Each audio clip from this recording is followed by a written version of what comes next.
Yeah. So the stick. I mean, rather than saying one of the most effective mise en scène pieces, you could talk about how the stick is symbolic of his authority, um, and also about how there's a kind of transition in that he throws the stick away, or he stops using the.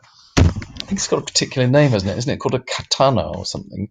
Um, and it's almost like he's so personalized this his grudge that he has to beat Zamperini with his fists. I think um, that's a detail that's worth picking up on. Um, Now here you're making a bold claim here. So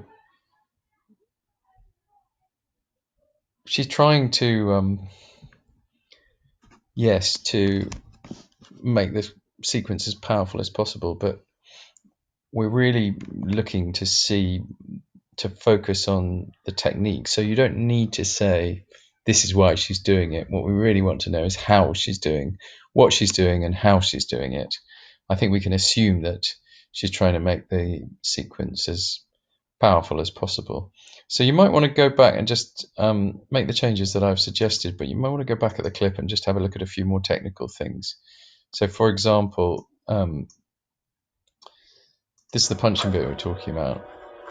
You notice that how the focus, just deliberately taking it out of focus here, and that to some extent gives us Zamperini's point of view, as if he's fading from consciousness here, and also the heat and the light and the dry conditions that you're talking about are emphasized as this guy, the sun flashes behind,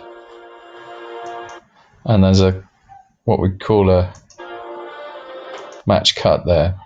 Yeah, a graphic match, because the sun is behind him, and then we have that cut. So I think you should pick up on that, and that shows that gives us the transition between what's happening in this time and the flashback. Also got that kind of sound of his breathing there.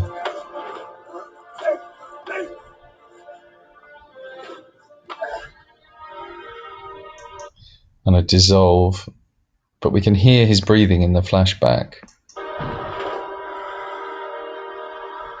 which perhaps gives us a sense of his determination and how he is when he's not being beaten up. And a shot of the sun again, emphasizing the heat.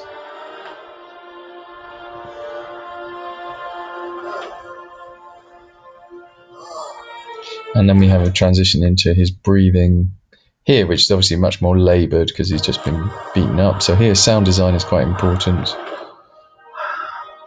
And then we transition to the breathing of the guard, the bird.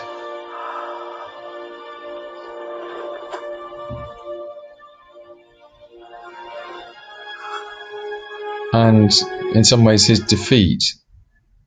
And it's not just his feet, this long shot, it's not just that kind of personal defeat as symbolised when he falls to his knees, but there are lots of people watching it here, so you might want to say this long shot shows that this is not a kind of private defeat for him, but the way that the frame is composed makes it clear that he's been witnessed, or this has all been seen by the other prisoners of war.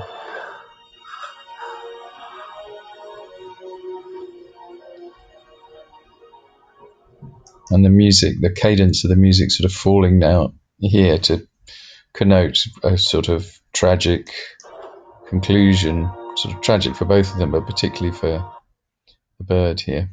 Okay, so I think you've got a bit more to say about the end there. It's probably, so this is the mark scheme. I think we're probably around here, so you're going to need a bit more work. This is the top level. So A's and B's here. This is C's, you're in the D's.